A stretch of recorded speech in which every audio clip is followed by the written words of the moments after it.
All right, good evening, everyone. I'm Glenn Richards out here in the studio at Fox 35, just zooming in and taking a look at what's going on here in the islands of the Bahamas. I'll tell you what, they are just getting lambasted right now. The Turks and Caicos, Andros Island, right now, winds are up to 155 miles per hour there. They're expecting a storm surge, or they're getting a storm surge right now of about 15 feet. So a tremendous storm across the southern Bahamas right now. So let's do an update here. I want to let you know what's going on with the latest on the forecast track. Again, you can always send me questions here on Facebook Live, so that would be great. All right, here we go. So it looks like with this system, again, it is working its way west and northwest. Still has weakened a little bit tonight, but as anticipated, it's still a powerful hurricane. The core of the system is very much intact, and right now not expecting it to weaken too much. Again, the winds will go from 155 down to about 135 as we go through the next couple of days here as it begins to make its turn to the north. So I'm looking at your questions right now. And husband, the track changed. Do we panic now? No, there's no need to panic, but there's definitely a sense of urgency in making sure that we're well prepared. So that is the whole idea here. So yes, it is going to weaken a little bit, but again, not that much. And do want to go up and give you some basic information here generally as to what's going to happen here in Central Florida before I kind of go into specific communities. Hurricane watch again for South Florida. We got again, areas around Jupiter Inlet down to Key West. Got warnings up right now, hurricane warnings obviously through the Bahamas. There it is. There is Key West and Florida. The winds officially are 175. It is moving west-northwest at 16. So it is still moving along as anticipated. Hasn't really slowed down too much, just kind of holding tight. The core is potent.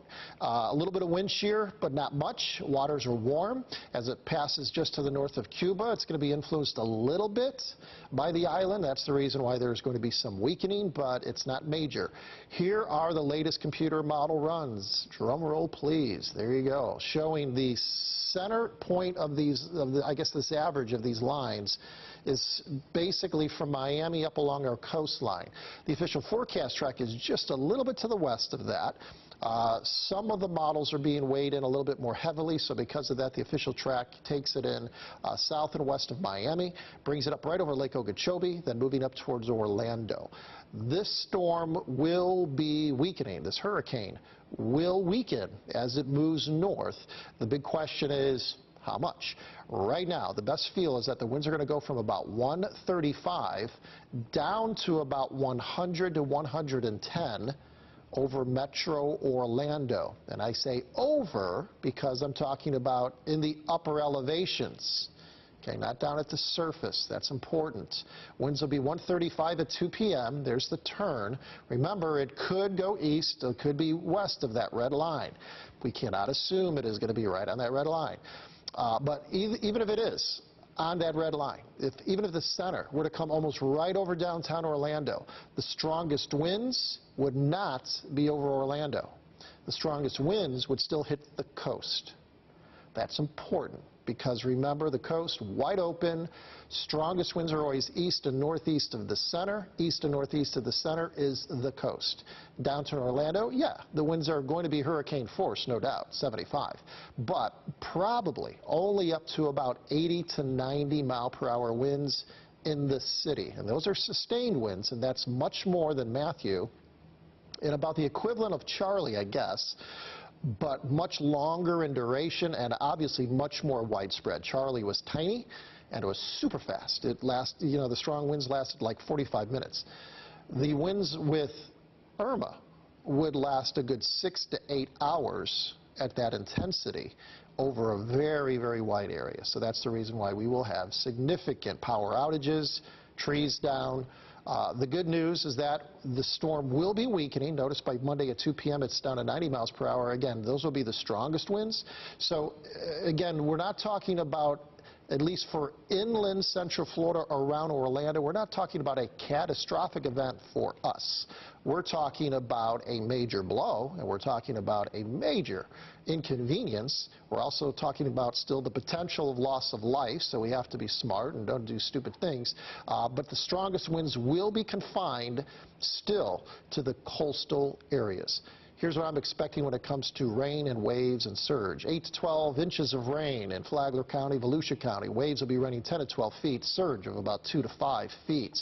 If you live in the Brevard, Indian River County area, 12 to 17 inches of rain. Waves 12 to 15 feet.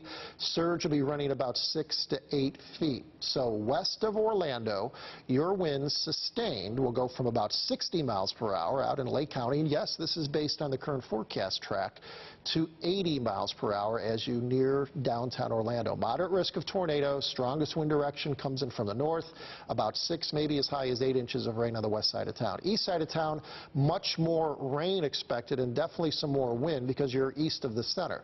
80 mile per hour, 90 mile per hour in Orlando, going to as high as 110, maybe 120, just depending on the amount of weakening that goes on, right along the coast.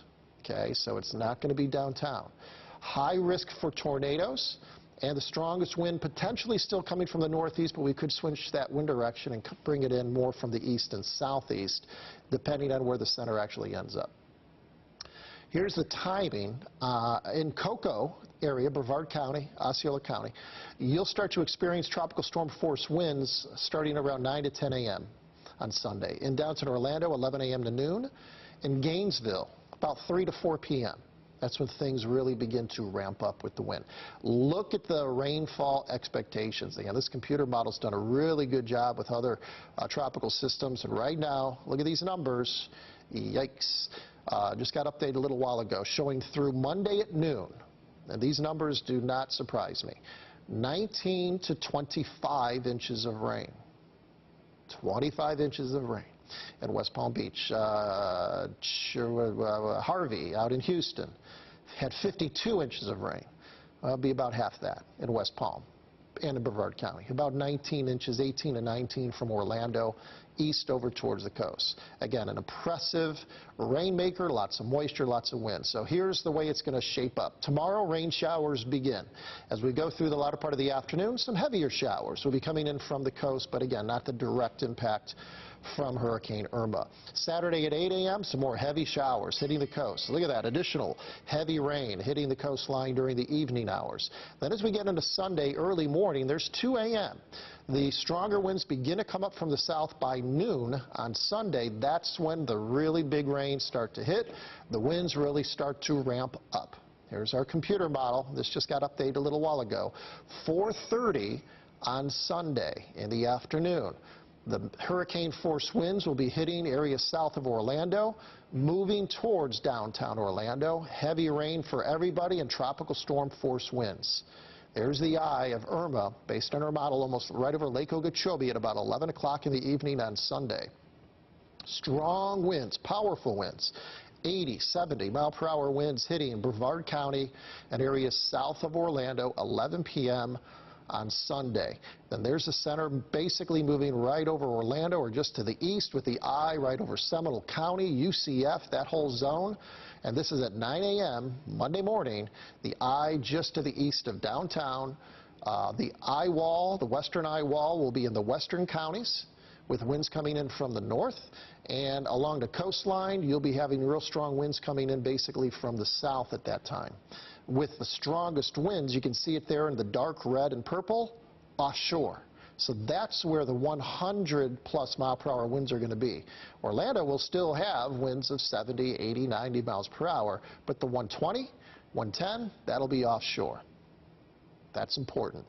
Here's the latest satellite picture showing the center. You can see it's a large system now approaching Florida. It's going to dwarf the state. It is that big of a system. Right now downtown, we are looking at just some clouds around. And overall, our forecast, again, is calling for just some showers tomorrow. But then as we go through the day on Saturday, that's when the wind and rain will definitely start to pick up.